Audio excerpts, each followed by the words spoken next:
This podcast is part of the Planet Broadcasting Network. Visit planetbroadcasting.com for more podcasts from our great mates.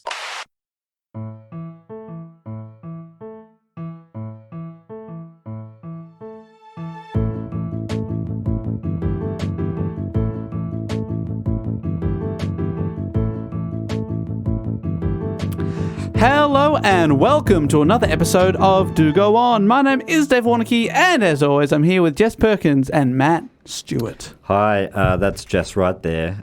If you're watching at home, she's on screen right. I'm sitting in the centre, Dave, on the left. Mm-hmm. Thanks so much for joining us. Jess, you've just come from your other studio, the Triple J Studios. That's right. Working your first shift. Yeah. Well, your first shift is my first gig. day. Yes, it was the first day of Weekend Arvos, which is very exciting. And what was on this weekend? The Hottest 100. So cool that you're hosting the Hottest 100. I did the Hottest 200, but it's all part of the same weekend. 200 comes right after 100. That's right. Personally, I think it's the better 100 anyway. Everyone says that. Yeah, because it's not the ones, right at the pointy end. Yeah. They're always good songs, but the ones that are just a little less super popular are often the better tracks. Yeah. But, it's just a little more underground, I like my Hottest 100 a little more underground. A little but less how cool hot. is that? I did a report, one of my first ever reports on this show was about the Hottest 100. Yeah. And now you host the Hottest 100, Hottest 200. That was before I even worked there, I reckon. Yeah. So cool. So cool. What a fun little full circle that is. If you're a new listener or you're not from Australia and you don't know what a Hottest 100 is, go back and listen to that episode. It was probably episode 15 or something. Yeah, about very early. 5 years back, yeah. And I went through the history to that point. If I was doing it now, it would include a whole couple of hours about Jess Perkins and how she's really revamped the whole concept. Yeah, me personally. Yeah. I had a lot to do with it. So I was listening today, and I turned on just before you played a song that I voted for. It was very... Oh, my God. And you said that a lot of people going, about time. Finally. I'm glad I didn't text in because I would have said something very similar. Honestly, every time I played any song, you'd get a should have text been saying, higher. "Oh, finally! Finally, I've been waiting should for have been this higher." one." Every song, I was like, "Yeah, Yeah, that's how it's kind of how it works, I guess." That's the countdown. We're counting down the songs that you were all waiting for. The best are the people who don't understand how voting works, so getting angry that Triple J have made mistakes when it's literally just which songs get the most votes. Were people demanding a recount? Yeah, all the time.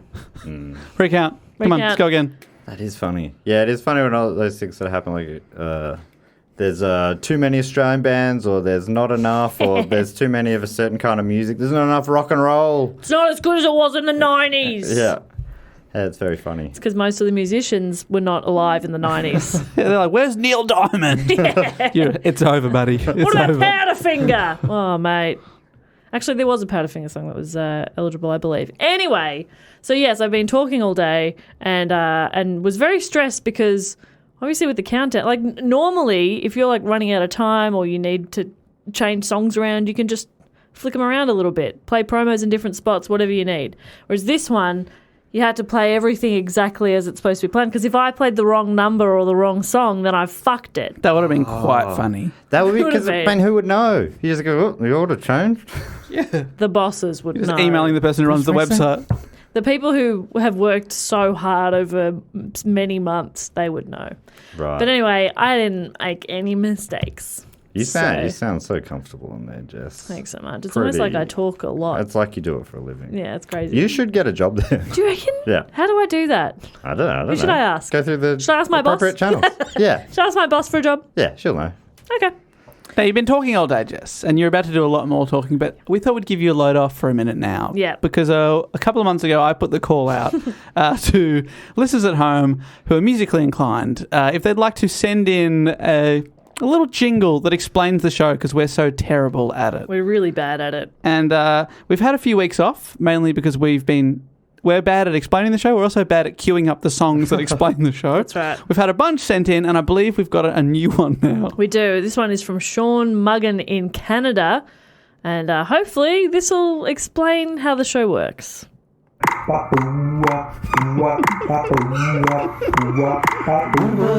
Research is a topic, but the other two don't know what it is. We always start with a question, and we always listen politely to the topic with respect and attention. Oh yeah. That was painful to hear. Oh, Oh, Jess, don't be so rude. It's a little feature. I feature in that Yeah. track. wow. Did that make the hottest 200? Yes. Hottest 300. Yeah, it's Feet bop. $2.99. I enjoyed that a lot, especially the bit where he went boo up, boo up. Were there Yeah. monkeys screeching in the It background? sounded like it, yes. Love that nod to primates. Yeah, so good. Love that. Well, yeah, we've got a few more in the bank that we'll hopefully remember to play over the next few weeks. But if you want to have a crack, please, by all means, send it to dogoonpod@gmail.com. Thanks so much for that, Sean. Fantastic stuff. And I really love how you've interpreted 60s sitcom theme. Boo up, boo up. I know. think that's slowly evolved. I think maybe one or two went right as you asked for, and everyone else has taken it for a bit of a walk. I love Yeah, that. love that. I love the artistic license. Yeah, don't let Dave pigeonhole you. Yeah, fuck Dave. Fuck Dave. Hey, I just said I like the boo up, boo up. Fuck you, Dave. Oh. But as Sean said, we always start with a question. And my question is, who is commonly referred to as public enemy number one? Oh, Chuck D. Oh, Flavor Flav. It was like, who can name someone from the band first? No, I'm guessing that's not right. No, sadly, no. Okay. Public enemy number one. Oh, Dillinger? it's John Dillinger. Correct. No shit. Yeah. That just came into my head. Great Well work. done. And then I said it. Is it because you looked at my screen earlier? No. You fucking Didn't look at you your little screen. spy. You spy. Dog. There's another, you mentioned Dillinger Escape Plan, the metal band. Oh yeah. Does that get a little mention later on? No. But it just got to mention then. Okay, great. So Shout out to Dillinger's Escape Plan. I'm so glad no one will be shouting at their iPods. this is one that I've put up to the vote before. I actually went through and I put up 3 topics, all of which I've put up before. It was like a second chance vote. I hadn't done one of those for a while. And I like to do them because they're usually topics that sort of just missed out. So if you never put them up again, then they'll never get done, and they're still really great stories. And this one won with like 45% of the vote. It was a landslide. strong vote. Yeah, it was huge. Out of what, in a 3-horse race? Yeah. Oh, yeah. 45 out of what? Oh my God, Dave. 45. Wow, 100%. This is great. This is because this is a big historical thing that I know the name of. Yeah. Apparently, somewhere in my brain, I knew it was a Public Enemy number one. Yep. And that's about it. Yeah. I'm picturing Tommy guns, but I don't know if that's the right Probably era. about right, yeah. Hats, There's definitely hats Suits. involved. Pinstripe. pinstripe suit. Yeah, classic sort of gangster stuff. That's Is that right. Yes. And it's a huge story, and there's a lot packed into a relatively short period of time. I've done my best to kind of, I don't know, give you the main important parts, but there's heaps and heaps of information, and I'll tell you, like, there's like so many movies and TV shows and everything about. So you're telling me the band Dillinger Escape Plan isn't one of the main parts of Yeah, the story? that is interesting. You've Yeah. failed to get onto that part, but it does sound like what you've done here is you've taken a big story and you've summarised it to a level that will be appropriate for a comedy podcast. Exactly right. Oh, yes. Thank you. If somebody could incorporate that into the 60s style jingle. Boo up, boo up. And then I'd be like, they're not historians or academics. They're not qualified in any way. They're just 3 little fuckheads who like to have some fun. One day, Dave, you'll get your doctorate of podcasting. That's right. Honestly, Dave. And, I am I majored in criminology. Yeah, That's so this right. is right up your alley. Sort of. Not really, but, it's tangential to it. It's been suggested by a bunch of people. Aaron Wolfe, Noah Over, Jacob, McKenna Middlebrook, Alicia Moore, Gunnar Goodall, Nick Andrews, Perry Ritter and Tim Randall have all suggested this topic in Jack the Hat McVitie. So thank you so much for suggesting As per it. usual, what a fantastic bunch of names. Incredible. So good. I really liked this kind of intro from FBI.gov. Oh, wow. During the 1930s Depression, many Americans, nearly helpless against forces they didn't understand, made heroes of outlaws who took what they wanted at gunpoint. Of all the lurid desperados, one man, John Herbert Dillinger, came to evoke this gangster era and stirred mass emotion to a degree rarely seen in this country. Herbert, fantastic middle name. Incredible middle name. He tries to bury that for the image, doesn't he? Yeah, nobody knows that. So, Herbert's shut too up, likable. FBI. You know, Herbert's always cool, likable people. Yeah, Herb. Herb. Bert. Herbie when they're a baby. Yeah. Love You know, bug. you want a name that can evolve with you. Yeah. You know, so Herbie as a baby, Yeah. then Herbert Yeah. as a child into man, and then Birdie as an Herb. early 20s. Birdie. And then Unky Herb. Unky Unky Herb. Herb. HB. The pencil. Lead face. Lead head. Yep. You know, there's a bunch that you can work through. You know, yeah, take your pick. Yeah. When he's a grandpa, he's lead head. Leadhead. Yeah. Can I go see Leadhead? Stay away from him. Well, John Dillinger was born on the 22nd of June 1903 in the Oak Hill section of Indianapolis, a middle-class residential neighbourhood. His father, also John, was a grocer and apparently quite a harsh man who was very firm in his discipline of his children. Dillinger had a sister, Audrey, who was about 14 years older than him, and she essentially took over a parenting role when their mother, Mary Ellen, passed away when John was almost 4 years old. Audrey cared for a younger brother while having a family of her own with her husband, Emmett, in total having 7 children. Eventually, John went back to living with his father when he was remarried to Elizabeth Fields, and they had 3 children in their marriage as well. So he sort of kind of raised a little bit with his sister and brother-in-law, and then back with his dad, stepmom, and half-siblings. It sounds like quite a few kids. Quick question. Mm-hmm. Do they know what's causing it? Dave? No comment. Okay. I'm doing a little signal here with my fingers, one forming a little hole and the other one a pointer, and I'm putting them in and out of each other. Looks like a magic Thoughts? trick gone wrong. Yeah. Yeah. You're supposed to do it so it looks like your thumb's been cut off, like this. No, but this is very different. Oh, no, I don't follow. Well, picture this ring here. Uh-huh. That's a hand mutt. This little pointer here. Yeah. Finger dick. You with me? No. All right. So sorry. Agree to disagree. It would sound a little something like this. Don't do the sound. He did. That was not me. Wasn't That was not me. okay, Dave. All right, That Dave. was not me. Man of 1,000 Noises, number 969. Squelch. As a teen, John was frequently in trouble with the law for various things. Fighting and theft came up a lot. He was described as having a bewildering personality, which is, I mean, one of the best descriptions I've ever heard. What do you think that means? Like, Yeah, exactly. Does that mean he's a bit weird, or he's very interesting? or is terrifying? Yeah, Or, what does that mean? Bewildering. All of the above. yeah. Would you describe me as bewildering? Yeah. I often feel bewildered by you. Thank you. In a good way? Oh, yeah. Is bewildering good? Sure. Sure, if you want it to be. I don't know if I understand what that word means now that I'm thinking about it too much. Yeah. Agree to disagree. He was often also in trouble at school for bullying. So finally, he quit school, got a job in a machine shop in Indianapolis. Making machines? Yep. Makes sense. Yeah, selling machines, making machines. Right. Wow. You do it all. Although intelligent and a good worker, he soon became bored and often stayed out all night. His father thought, it must be the city that's making him act up. We'll move and he'll be a good boy. Yeah. Indianapolis has been known to turn good boys bad. That's right. City Well, of Sin. Yeah. that's why they moved to Mooresville, Indiana in 1921. Obviously, notoriously the maker of good boys. Yes. Mooresville. And John Jr. would have been around 17 or 18 at this point when his family moved. But funnily enough, moving to a farm in a rural area didn't exactly sort young John out. And in no time, he was up to his usual criminal ways. In fact, the following year, in 1922, he was arrested for auto theft, and his relationship with his father was pretty badly damaged as a result. It's almost like it's just who he was. Huh. Nothing can be done. Bewildering. Well, I've tried one thing.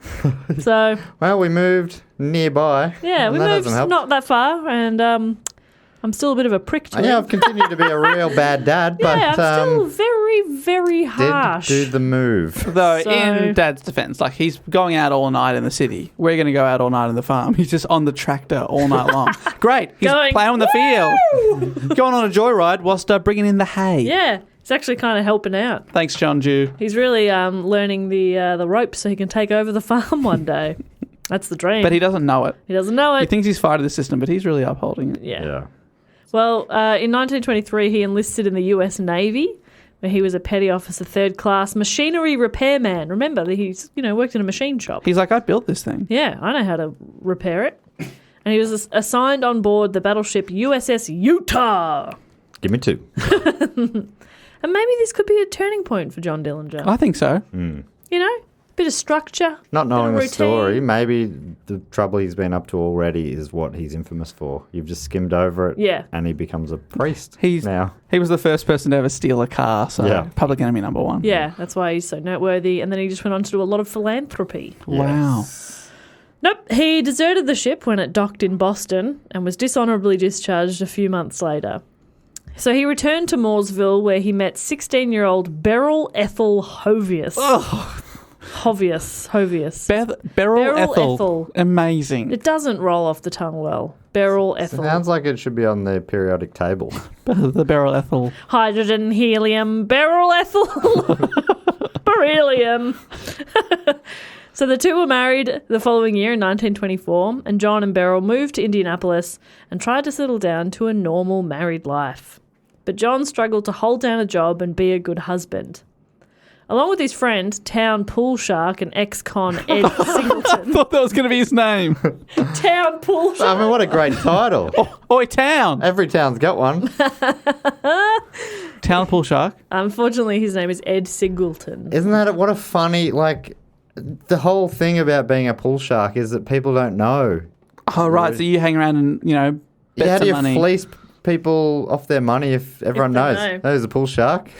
Tell you what, don't take him on at pool. And then you go, I will because I reckon I've got him this time. Yeah. 100 down. Unlike last time, I've picked up a thing. I've Yeah. been practicing. I've never played pool before, but I reckon I'm I can gifted. do it. I beat him in this first game. He didn't seem that good. I'm going to triple my bet. Got him right where I want him. So, yeah, the town pool shark, Ed Singleton and John Dillinger started to plan a robbery. I also read, this is a little fun fact, that Singleton was the umpire for the semi-pro baseball team, the AC Athletics. That's the name of the team. Right. What's AC? That's a great question. Don't know. Something county, probably. Probably. But John Dillinger played for that team as a shortstop. I was like, what a weird... He seems to hate any kind of establishment and not really get involved in anything, but he's like, well, I'll play baseball, Oh, team obviously. sports, yeah, I'm not great. an idiot. I love my team. Fantastic. I love the rules. Respect I them. love the rules of the game. 3 strikes, you're out. I get it. Love stopping the ball, which I think is what I that think it's position my job does. to do.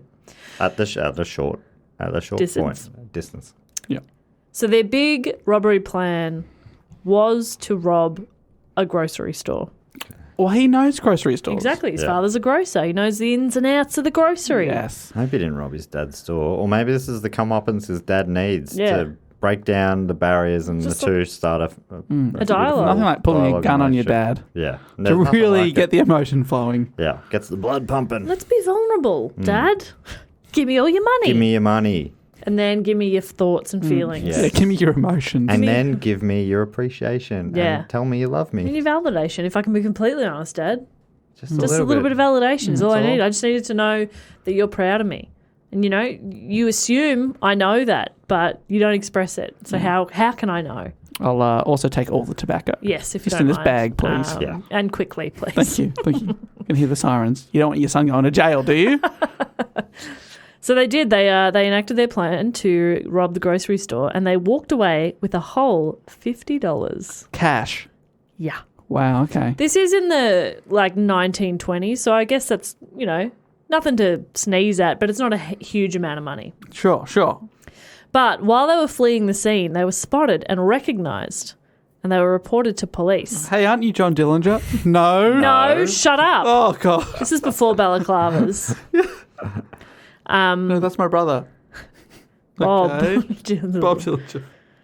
So they were both arrested the next day, and Singleton pleaded not guilty, while Dillinger was convinced to plead guilty. His father had a chat to someone who was like, tell him to plead guilty. Well, anyway, so his dad spoke to the prosecution. On that fairly poor advice, so during the robbery, Dillinger had struck a victim over the head with a machine bolt wrapped in a cloth, and his gun had gone off, but no one was hit. So he hit someone over the head, and the gun went off. Okay. That doesn't sound good. Because of this, he was convicted of assault and battery and conspiracy to commit a felony, and he was sentenced to 10 to 20 years. Oh, dear. Which was it was a very harsh sentence. Especially back then, because they only lived till they were 15 or so back in those days. That's a life sentence plus 5. Yeah. If he was just born. Yeah. Yeah. Which I should think he was. Yeah. I believe he's a baby. But The striking baby someone, bandit. That's what he's famous for. striking someone with a bolt, that's not good. No, I reckon that would be an owie. Yeah. Depends on the bolt. If you're thinking like one that maybe you have in say, putting your IKEA bed together. Yeah, and then Sure. wrapped Probably in a would really just bounce off. wrapped in a really nice soft cloth. Yeah, you go, hey, what are you doing? Why'd you Stop. do that? And Why'd then you wipe a cloth on And then me? his gun goes off. Oh, shit, sorry. This is my no. first time. Sorry. We're all a bit frazzled. Yeah, and then the shop owner's like, all right, let me talk you through it. You should probably tell everyone to get on the floor. Yeah, Act tough. yeah. Maybe one of you should stand by the door. Not make sure nobody gets out. Yeah. Oh, take this cash. You want this money. Yeah. I'm going to open this up. Give me that bag you've got. I'll put some cash in it. Yeah, great. You're doing great. You're doing great. Hey, no. Hey, you got to start somewhere. You got to start somewhere. Hey, I'm stoked that you chose my shop to start in. Thank you so much for, because that means you thought I probably make a lot of money. Yes. And that means a lot to me that, the advertising I've been paying for, the letterbox drops I've been doing, they're working. Yeah, but I'm really struggling. I can't wait to go home and tell my wife. Hey, can you believe a man robbed me today? Me! Me! That's just the boost I needed. That's right. You keep telling me I was a loser and I was no one. Well, guess what, baby? I just lost $50. Now, where's my dinner? I'm a hungry boy. So, he was sentenced to 10 to 20 years, and he was an inmate at both the Indiana Reformatory and Indiana State Prison between 1924 and 1933. Oh, so you went for 9. Yeah. And what about his mate? Did he go to jail? Yes, but I think he ended up serving a much shorter time. Damn. So some people are sent to prison and learn the error of their ways and are truly reformed. But stunned by the harsh sentence, Dillinger is quoted as saying, "I will be the meanest bastard you ever saw when I get out of here." He said that to the judge on the way out.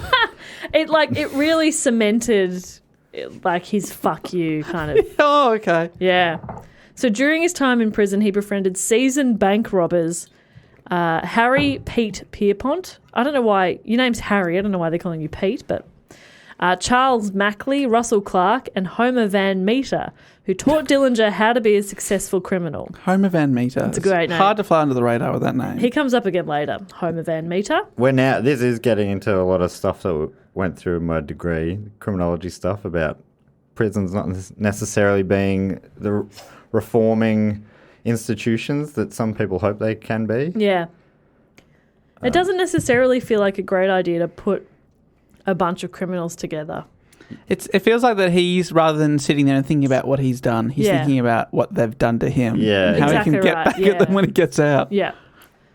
But I mean, it was a harsh sentence, but it doesn't really feel like if he'd been given community service or anything, or a year, it feels like he'd have the same sort of fuck you reaction, Yeah, there's a chip on his shoulder. Yeah. Yeah, it can depend. Maybe if he just got the right person Yeah. taking him under his wing. To be vulnerable. Yeah, maybe if the prison librarian said, "Hey, I got a Yeah. book that's right up your alley." Yeah. To Kill a Mockingbird. Yeah.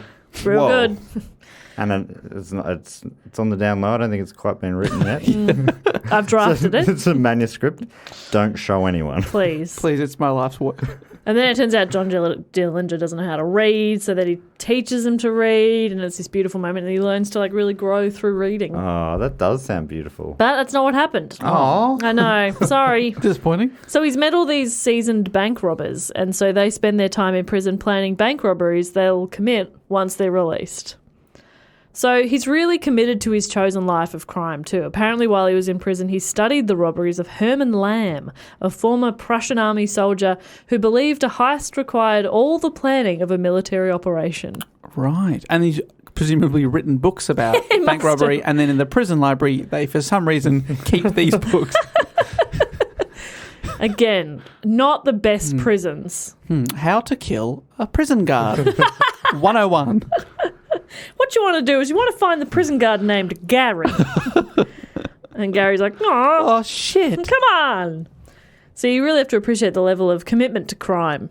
Really, Yeah, he's really like, you know what? He's knuckling down. Yeah, this is me. Yeah. You got a degree in criminology. He's got a degree in crime. Yeah. He's, obviously, at a young age, and a lot of people don't have this. People are bouncing around, don't really know what their calling and is. that's okay. But he found that quicker than most. I Yeah, think. that's really lucky. He's been working at it since he was quite young. You know, my dad says, I still don't know what I want to do. You know, and it's like, Dad, you're retired. Dad. It's too late. Rob a bank. Dad, if you're listening, rob a freaking bank Come already. on, Yeah. Get the book. I really hope retaring is what he wants to do because He's nailing it. Yeah. Yeah. He should lean in. Yeah. This is what I wanted all along. Oh, man, I want to retire. Stop working. How good would retirement Fuck yeah, be? retirement would be so Oh, good. man. Turns out you're a retirement prodigy. Yeah, I'm ready to You go. love golf. Really good at it. golf, caravan parks. Oh man, you could just potter. I reckon you'd potter Love to well. potter. Yes. Yeah. Just fix shit around the house every now and then. Yeah. And then if it doesn't need fixing, just break it and fix it again. Oh, Fantastic. that sounds great. Yeah, you just invite around clumsy people all the Yeah, time. yeah, yeah. And they're so sorry and you go, hey, disappointed, but leave now. You've done what you came here to do, and let me get to work. I'm going to go get my little glue set. I've got a cup to fix. Put on one of those belts with lots of different pockets, and they're all different kinds of glue. Call me the glue man. Essentially, your pottery is just gluing Yeah, stuff. gluing pottery. But you do I'm it not a well. potterer. I'm a pottery Potter. gluer. Okay, what are we I doing don't here? know. What's happening? I don't know, and I'm sorry. He's robbing. He's learning to rob. Yes, that's Yes. right. And after serving 9 years in prison, he was paroled in May of 1933. Now, by this time, the Great Depression had been in full swing for about 4 years, and it was showing no sign of letting up. So once again, Dillinger struggled to find gainful employment and once again turned straight back to crime. What also sounds like he wasn't trying to. No, I don't he had think he no real hopes to. I would have loved his parole hearing was, do you feel reformed? No. No. Do you have any plans? Yes. Oh, what are they? I'm going to rob a bank tomorrow. Well, Paroled. well, I like not him. much we can do. He's got spirit. I like his moxie. Yeah. Hey, it take a lot of guts to be honest here. So, honesty is really appreciated here. I get a lot of lies, so thank you for your honesty. I love those movies. You know, I reckon they don't do it so much anymore. But old movies, there'd often be an old guy, and everyone's thinking watching it. They build it up to make you think that the boss is like about to fire them. But instead he goes, I like your moxie. You can take the corner office. I reckon that's what would happen with this guy, Dillinger. Do you think we can make like an old sitcom? Yeah. The Dillinger sitcom. Oh, that's good. I think we're having $1 million ideas right now. Sorry, and the name of it is the Dillinger sitcom. $1 million idea. In brackets, It's $1 million called idea. $1 million Idea. Yeah. Is it a game show? It's What a game is this? show. This is a genre crisscrosser. Which is a new term for Yes. Wow. cross genre. And yeah. A genre crisscrosser. Crisscrosser. And basically, so it's a sitcom starring John Dillinger, Yes. but it's also a game show a game starring John Dillinger. Yes, and Love it. he wants to steal $1 million and he wants to give away $1 million. Oh, That's cool. Real Yeah. Robin Hood kind of If someone vibe. wins the $1 million, then by the end of the episode, he's got to steal it. Actually, this is starting to sound like a good idea. Do you think Andrew O'Keefe could host it? Yes, as John Dillinger. John Dillinger. Well, because I haven't read to the end of the story that Jess is telling us. I haven't read to the start of it. But I have a funny feeling he's still not still alive. But we'll wait and Hey, see. Because if he's still alive, he obviously gets first right of refusal. Yeah, We're that's only right. in the 30s. People could still be alive then, right? Yeah. What was he born 1903? He would just have to be the oldest man alive, which there is still a chance. Yeah. I reckon it's possible. Feels like I'd know that. but The oldest man alive is also public enemy number one. Crazy. Turns out that He that's will the not secret. die. Yeah. Can you guys not spoil the endings of my reports all the time? I still think you're just keeping the surprise of John Dillinger's escape plan and maybe a bit of their discography. Yeah. To finish. Yeah. Obviously, that's the big finish. So shut up. I'll edit that out, the spoiler, and then I'll do it at the end. Thank you. You know my friend Tom Mitchell, who I'm sure is listening from Weed Hornet fame. He's toured with the Dillinger escape plan. Whoa. That's crazy. So, As Weed Hornet? not as... Yeah, I've also toured with the Dillinger escape I said that plan. in a weird way because I was also on that tour. I'm just trying to say there's only 3, steps of separation between me and any Dillinger-related thing. That's great. That's fascinating. Wow. Well, Dave, you mentioned that he's going to rob a bank tomorrow. He actually waited about a month. Oh, okay. Maybe Well, not it's got even. to plan it like a military operation. That's right. So on June 21st, 1933, the event he'd been studying and preparing for 9 years was finally ready to happen. His first bank robbery. You never forget your first No, bank robbery. I haven't. The target was the New Carlisle National Bank in Ohio, where he walked away with a better haul than his first robbery attempt, where a $50 theft landed him in prison for 9 years. This time, he walked away with $10,000. Whoa. He's going to jail for several hundred years off the back of this. Like, that's a lot of money now. I'd love 10 grand. So his first robbery was in Indiana, the great state, God's country. Then he upgraded once more, the only state better than Indiana, Ohio, Well, I mean, if this story finishes in Vermont, we'll have done the triptych. via Pittsburgh, Pennsylvania. He's traveling down the Golden Mile.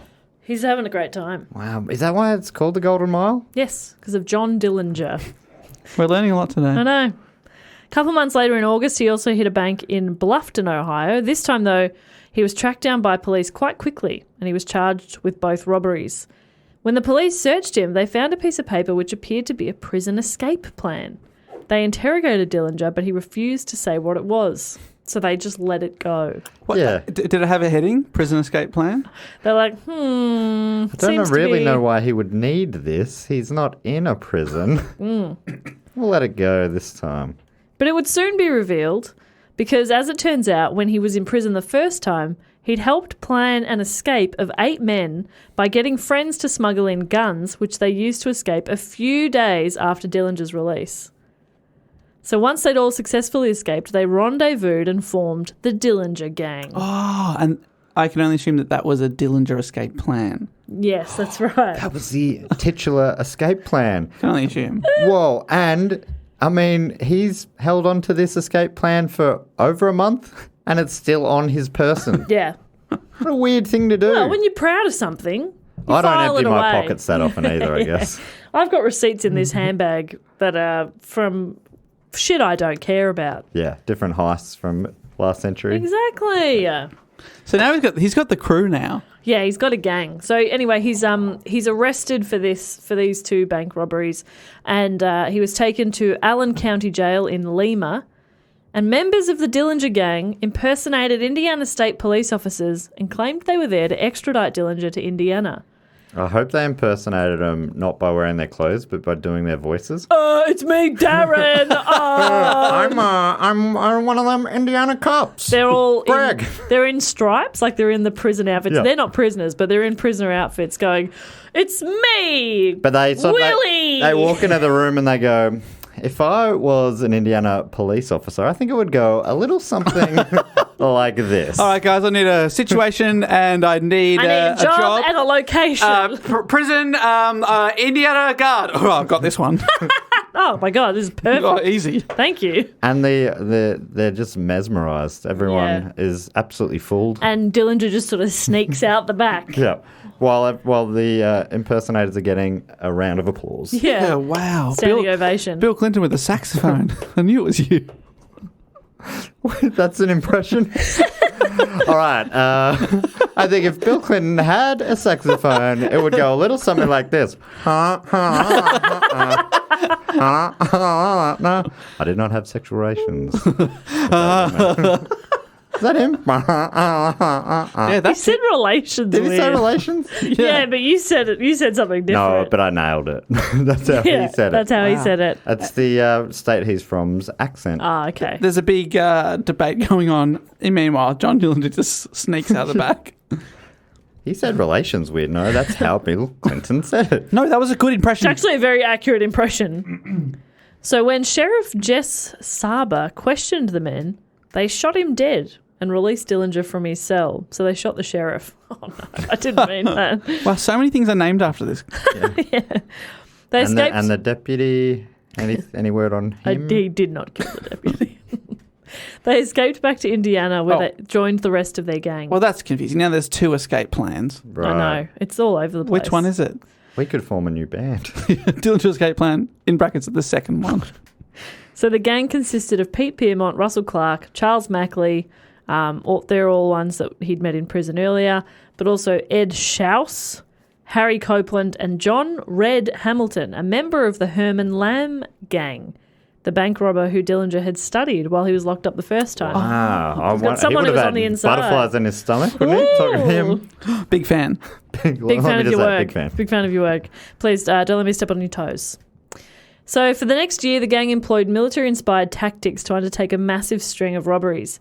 Tactics included the use of roles during a robbery, so like a lookout, getaway driver, lobby man, vault man. I thought you meant like a lunch break. Yeah. I'm packing rolls. What do you want? Ham and cheese? Yeah. You. Oh, sell it for me. Okay. Chicken salad for me, thanks. No cheese. I'm lactose intolerant. So what were the roles there? Vault man. Sounds fun. Vault That man, sounds the great. one who goes to the vault, Dave. Yeah, I like it's a it. bank robbery. There's Okay. vaults. That's an important role. Yeah, not the pole vault man. Different role. Yeah. If you go in and the vault man's sick that day, your whole heist is fucked. Yeah, exactly right. You basically just walking around an office, Yeah. pointing a gun at people. I don't know how to get in the vault. They also had modern weapons like the Thompson submachine gun, Ooh. And Goes also- underwater. and also had bulletproof vests, which I reckon like very modern for the time. To stock up on what they needed, they plundered the police arsenals at Auburn, Indiana, and Peru, or in Indiana, stealing several machine guns, rifles, and revolvers, a huge amount of ammunition, and several bulletproof vests. So they just stole from the police. Whoops. No, Dave, I think they did that on purpose. Oh, no, we've just made a very powerful enemy. Oh, no, not the police. Shit, there's heaps of them. Anyone but the police. Our gang is big, but theirs is even bigger. Oh, my God. They're in every state. We're only in 2. Between June of 1933 and January of 1934, they robbed 9 banks across Indiana, Ohio, and Wisconsin, walking away with over $180,000. Fantastic. Ran it up to 10, surely. Annoyingly, they're moving away from Vermont. I'm so sorry, Dave. Thank you for focusing on what's important. We really wanted this to end with a creamy heist. Give me all your creamies. Let me get there. They're just so creamy. Imagine ice cream. What but is you slightly like creamy. about the creamies? Well, they're just so creamy. That's the ad. Same for me. On January 25th, 1934, Dillinger and his gang were staying in a hotel in Tucson when a fire broke out in the hotel. They were rescued through a window, and 2 of the gang tipped several firefighters $12 each to go back into the hotel to retrieve their luggage. Presumably there was a lot of cash in the luggage. But also you're tipping firefighters to go back into fire? Hey, buy yourself something nice. $12 to go back into a burning building. No, like you're getting out of 10 and then 2 ones.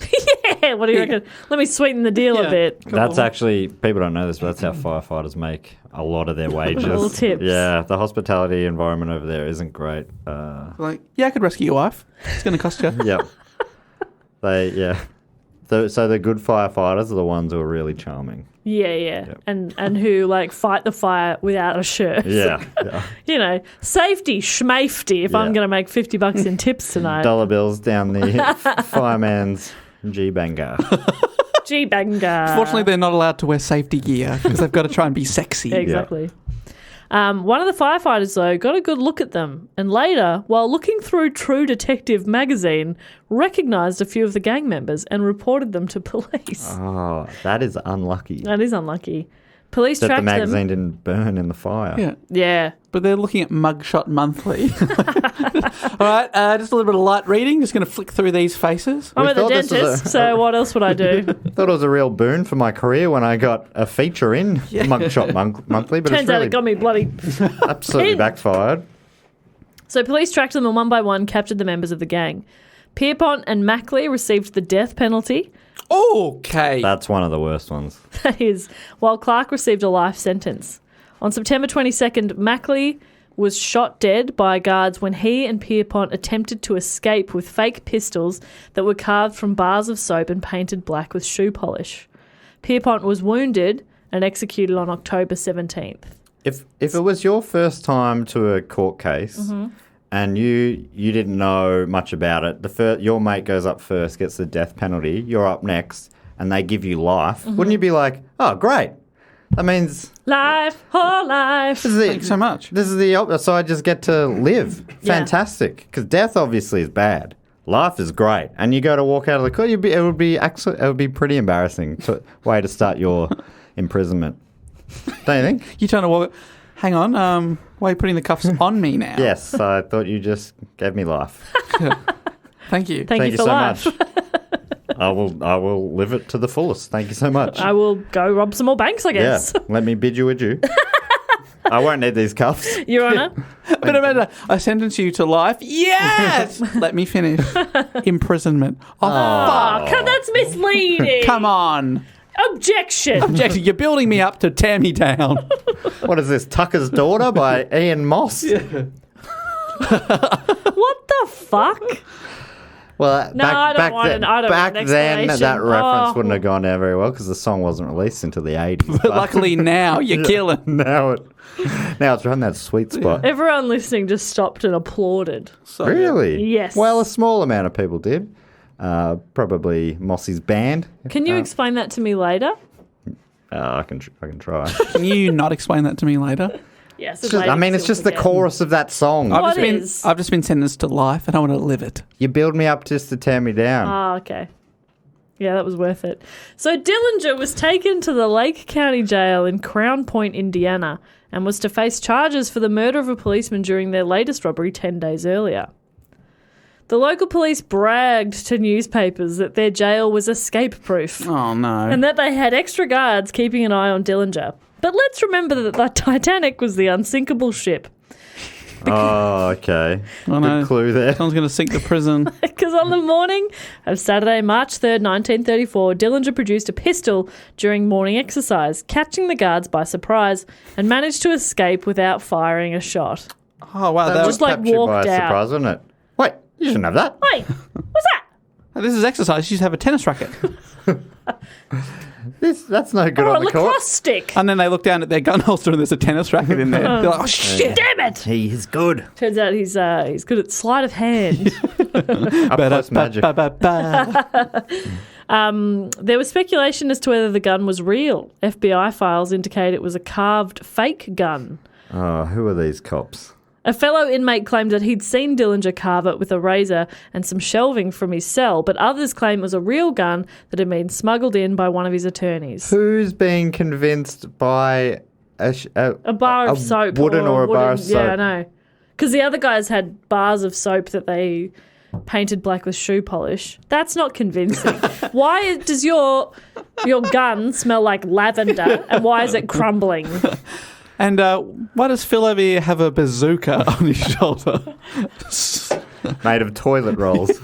They're just taped He's together. going pew, pew, pew, pew, pew. Don't make me fire this thing, because I can't.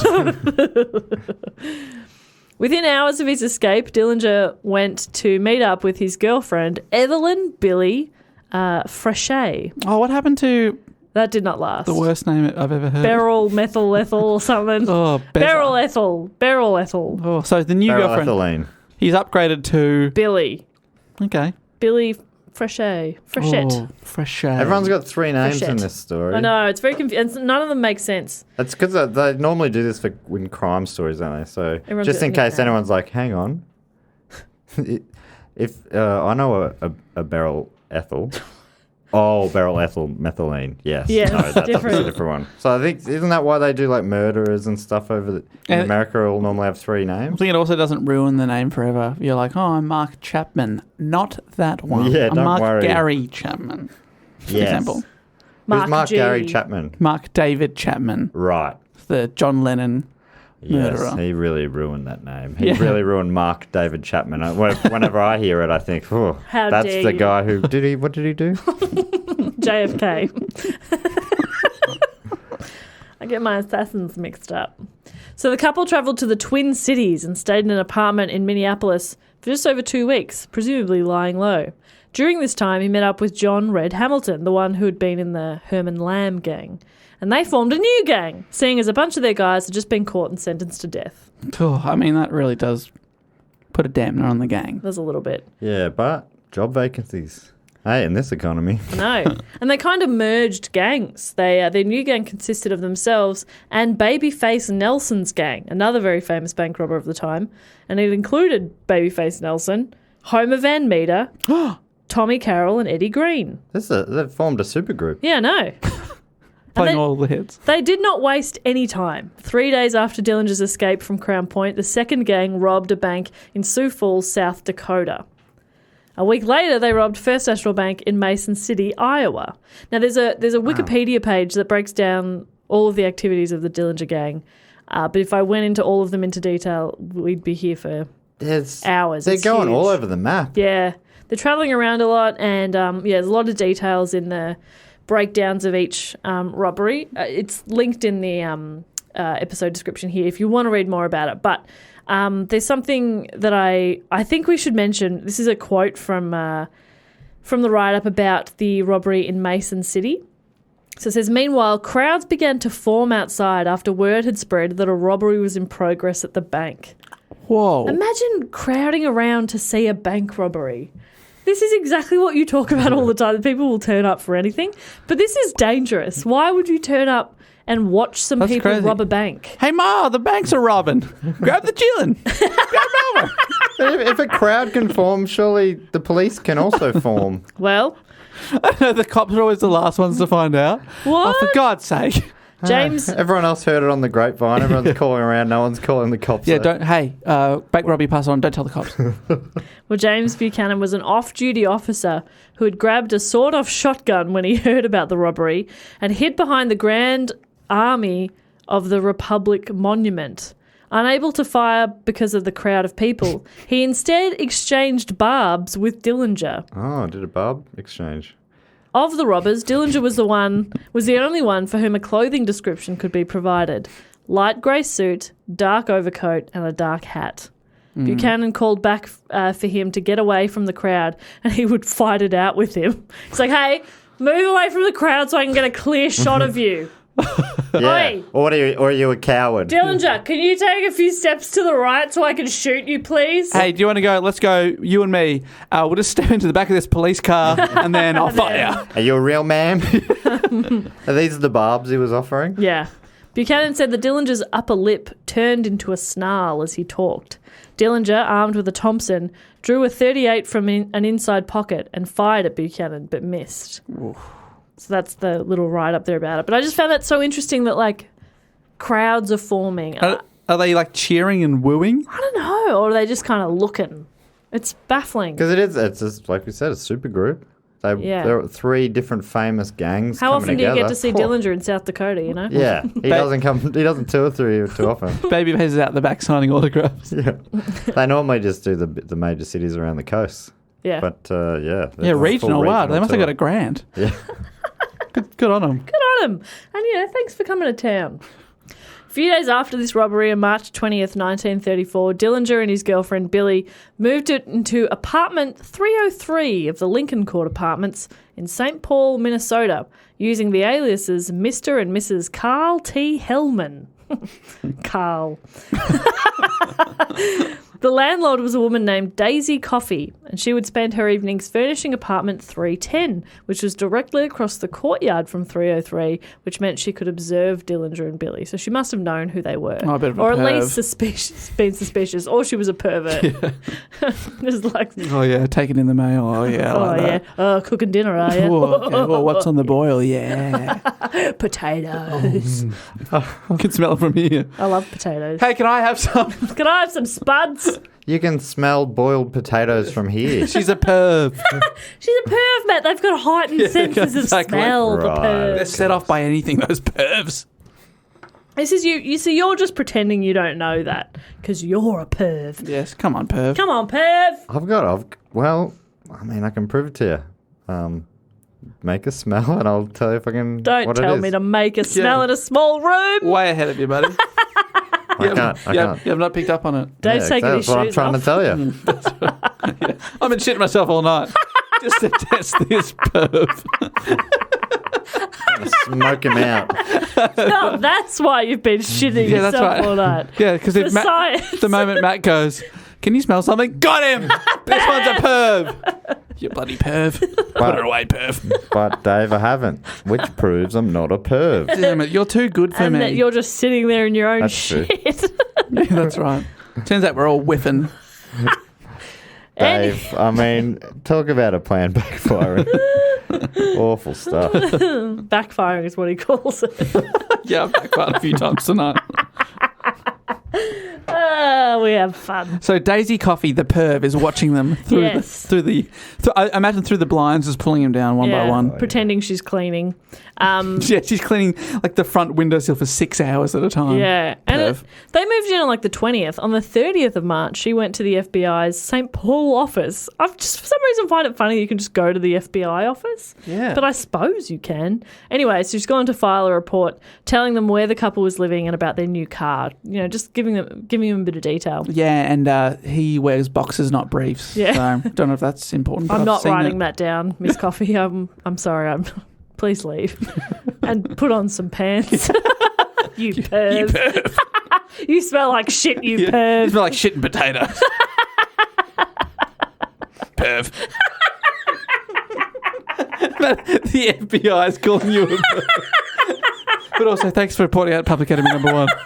Perv. They would know if anyone. Oh, exactly. They'd probably have files on that perv because they're the biggest pervs of all. Stop saying that. It's just really funny. Anyway, as a result of Coffey's tip, the the building was placed under surveillance by 2 agents. You just taking a sip of water, you just spit it I just out. want to say 2 pervs. Matt seems so uninterested in this. No, Matt, come on. Fucked riff Oh, we're I doing. wonder why he doesn't want to joke about people being perverts. Well, it's not very funny. It's a serious problem. Some people can't help being pervs. Perv. It's that weird deep voice you're doing. I love it. Anyway, so the building is under surveillance. The 2 agents were Rufus Coulter and Rusty Knowles. Oh, great name. It's so close to Rusty Nails. It's Nalls. I'm going to call him Rusty Nails. Also close to rusty balls. Yeah, good point. Good point.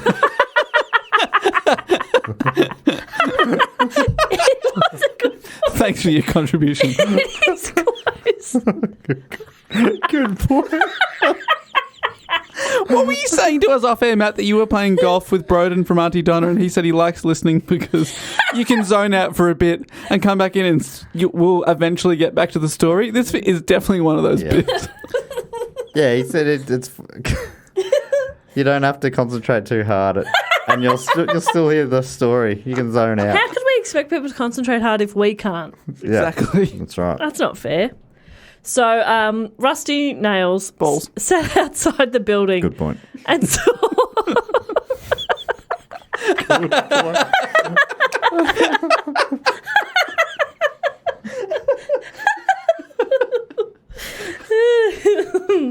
He sat outside the building and saw Coulter and St. Paul Police Detective Henry Cummings pull up, park, and enter the building. So he's kind of sitting outside watching everything. And he sees a cop go in. it's his, like, so Rusty Knowles is one of the agents, and he sees his colleague and a police officer go in. Into John Dillinger's house. Yeah, and so he's outside, like, in case Oh, Dillinger sorry. runs. I thought he was doing like a sting, and he's like, hang on a second. No. Turns out he's got the cops on his payroll or something like that. No. So around 10 minutes later, he saw one of the gang members, Homer Van Meter, park a green Ford coupe out the front of the building. Is it a coupe? Yeah. Shit was about to go down. Yeah, this is awesome. You can see this happening in a movie. Yeah, totally. This definitely has a real movie scene kind of vibe. So Coulter and Cummings knocked on the door of apartment 303. Billy answered, opening the door just a couple of inches. She said, I'm not dressed. You'll have to come back. Oh, I bet. That's the perv. Confirm that with Daisy. Yeah, She's Daisy's like, she's naked. yeah, she's not wearing anything. That's great. She says, I'm sorry, I'm not dressed. You can't come in. And Coulter said, that's all right. We can wait. So while they're waiting, Van Meter appeared in the hallway. And this is a quote. It says, Coulter asked for a name. Van Meter replied, I'm a soap salesman. Not sus at all. What's your name? I'm a soap salesman. That's not a name. Asked where his samples were. Van Meter said they were in his car. Coulter asked if he had any credentials. Van Meter said no and continued down the stairs. Coulter waited about 10 to 20 seconds, then followed Van Meter. As Coulter got to the lobby on the ground floor, Van Meter opened fire on him. Ooh. So both men burst Here's out. my credentials. And was it a gun made of soap Yes. that he was trying to sell? And he was like, can I interest you? You seem to like guns I'll show you how it works. and cleanliness. These bullets are also made of soap. Clean you from the inside. Yeah, clean the wound. So they burst out onto the street, and remember that Coulter's partner, Noel, is just out there Yeah, anyway. Rusty's out there watching on. So he calls out and says that this man is Homer Van Meter and to disable the green coupe. He's like, I know, that's his car. So Coulter shot out the rear left tyre, but Van Meter managed to get away by hopping on a passing coal truck. It's very... What? It's very action film. That is a movie. Meanwhile, inside, Dillinger heard shots being fired, and he opened fire through the door at Detective Henry Cummings, who scrambled for cover and returned fire. One of Cummings' shot hit Dillinger in the calf, but he ran out of ammo and retreated down the stairs and out of the building. Dillinger and Billy escaped out the back door of the building and got away. They fled to their friend Eddie Green's house. He was one of the members of the Babyface Nelson's gang. And Eddie Green called Dr. Clayton E. May, and they went to someone's apartment. It belonged to a person called Augusta Salt. Fuck, that's a good name. Who'd been providing nursing services and a bed for May's illicit patients for several years. Patients he could not risk seeing at his regular office. So he's like a bit of a dodgy doctor. Right. Dr. Well, Nick instead of being like a Riviera. doctor to the stars, he's like a doctor to the crooks. Right, gotcha. So they've been shot by a cop. They can't go to hospital because Yeah. they'll be pinged. Exactly. So he has to go to this dodgy doctor who treated his wounds with antiseptic. So He was he's shot in the back of the leg. That guy in the movie that turns up doesn't really say very much. He's like, I don't want to know what happened. Yeah, exactly. Yeah. So let me get this done. I just need to look like a different person by tomorrow. Maybe you can augment my breasts and give me a new nose. You are so close. Oh. Sir, I'm a barber. Do you want a haircut? Exactly. I can do my I can best. do a 1 or a 2. But you are balding, so there's not, So there's not many it's probably options. the 1, I guess. Yeah, one.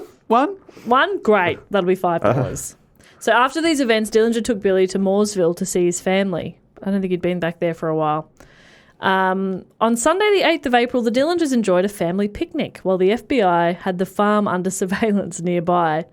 Later in the afternoon, suspecting they were being watched, the group left in separate cars. Billy drove the new Ford V8 with 2 of Dillinger's nieces, Mary and Alberta, in the back, and Dillinger lying across the floor of the car. Sort of like, oh, not here. Travelling in style. The following afternoon, on the 9th of April, Dillinger had an appointment at a tavern on North State Street. Sensing trouble, Billy went in first. She was promptly arrested by agents, but refused to reveal Dillinger's whereabouts. Dillinger was waiting in his car outside the tavern and drove off unnoticed. How gentlemanly of him. I reckon there's going to be trouble in there. You go in first. You go first. Well, he did the right thing, and he never saw her again. She got arrested, wouldn't give him up, and he's like, bye. But I will give you up. I will 100% Forever. give you up. I will let you down. I will hurt you. as the feminist of the show, I think that's fair enough. I mean, what are you saying, that because she was a woman, Dave, that somehow she needed to be looked after by her partner? Mainly because she's not a criminal mastermind. Here we go, Dave. What, women can't be criminal masterminds Setting now? the movement back decades. So it's all happening really fast. That's the 9th of April. By the 22nd of April, the Bureau of Investigations, it was called the Bureau of Investigations before like 1935, then it was the FBI. Cool.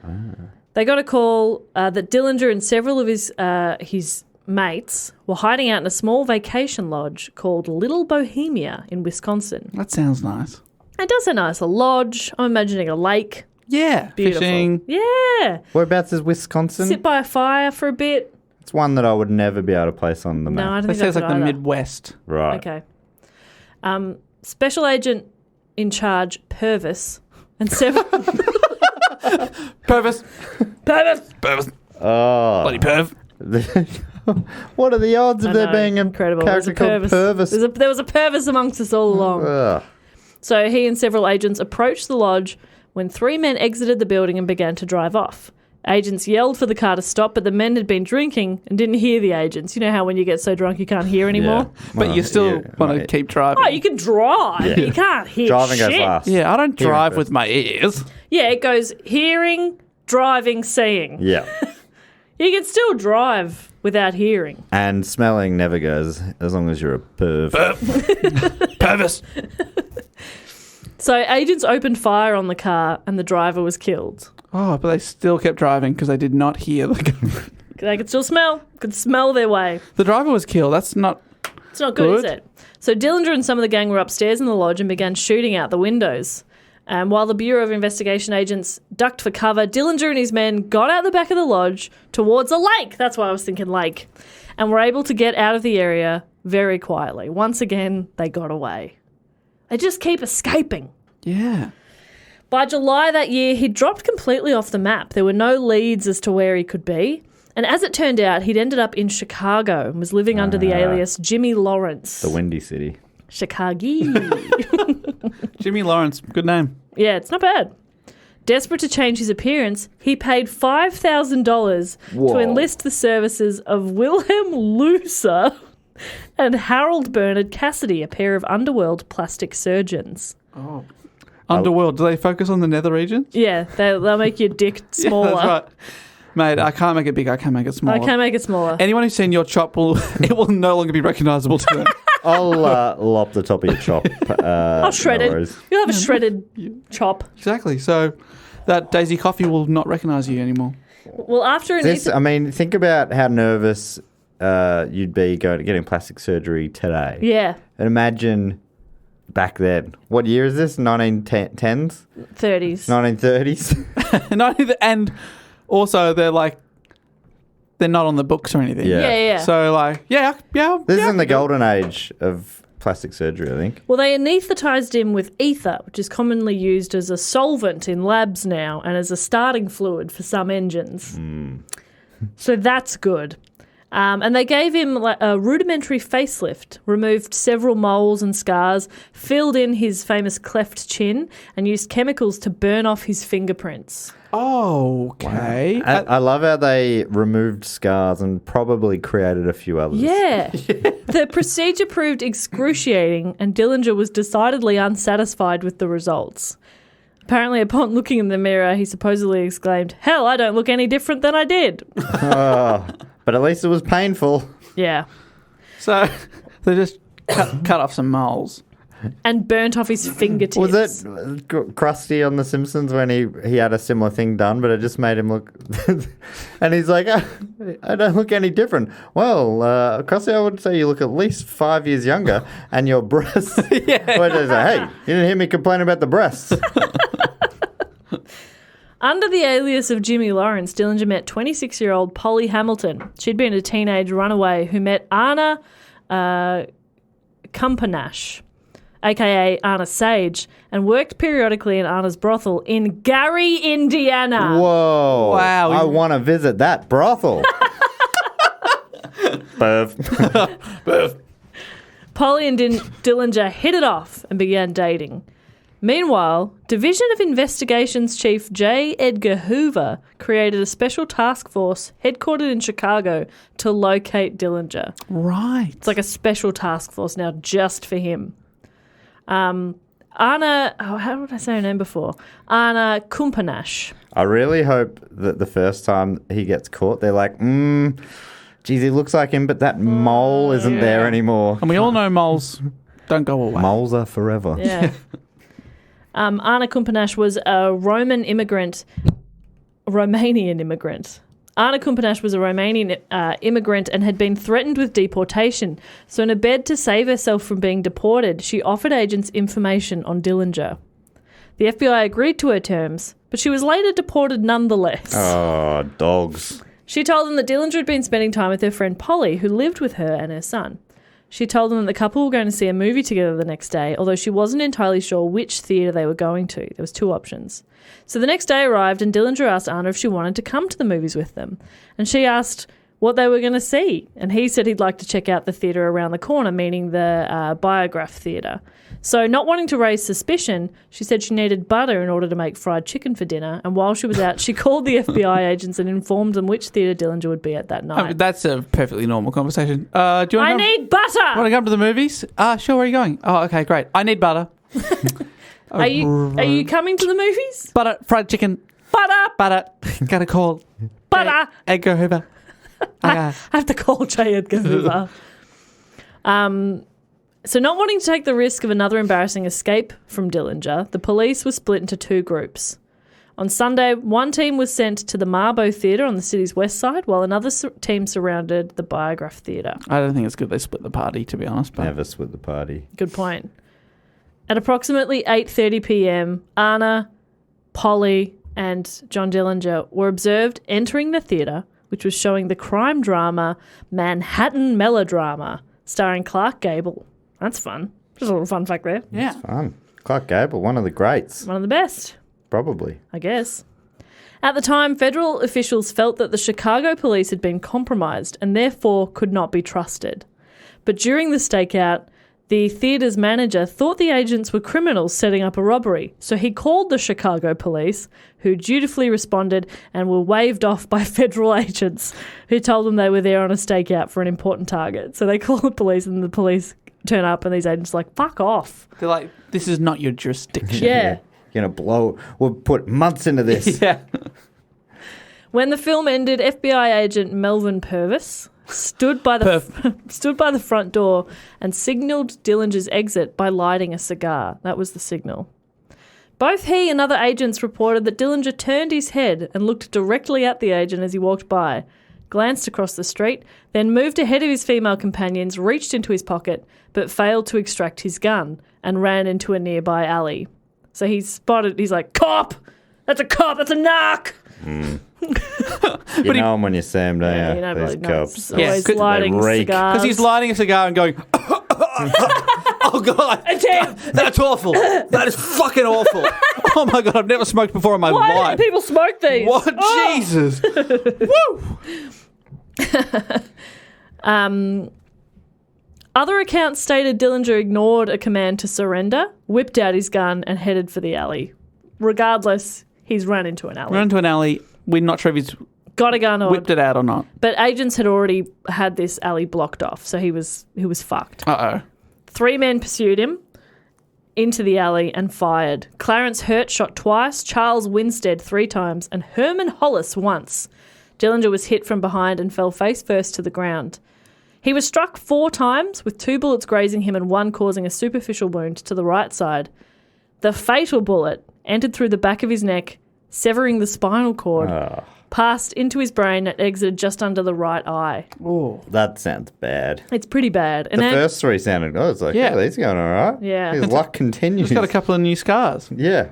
grazed him, one, got me in the shoulder, but I'll be right, but then one in the back of the neck is not where you want to get shot. An ambulance was called, although it was soon apparent Dillinger had died from the gunshot wounds. He was officially pronounced dead at the Alexian Brothers Hospital. According to investigators, Dillinger died without saying a word. Well, I mean, he didn't have a lot of time, did he? Winstead was later thought to have fired the fatal shot.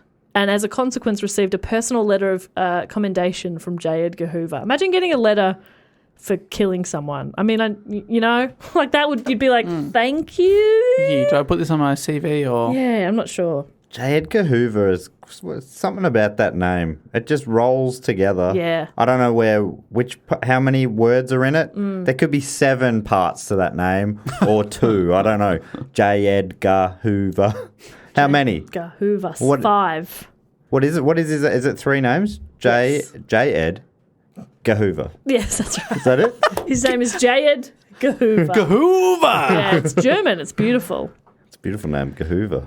So July 22nd, 1934, at approximately 10:40 p.m., John Dillinger was shot and killed only 2 months after the deaths of fellow notorious criminals Bonnie and Clyde. We've done a report on. I do put them all in the same time I didn't zone, realise so that it is was- interesting, but not that close. Yeah, I didn't realise necessarily. they were, and I did the report on Bonnie and Clyde, but that was a long time ago. That is not true.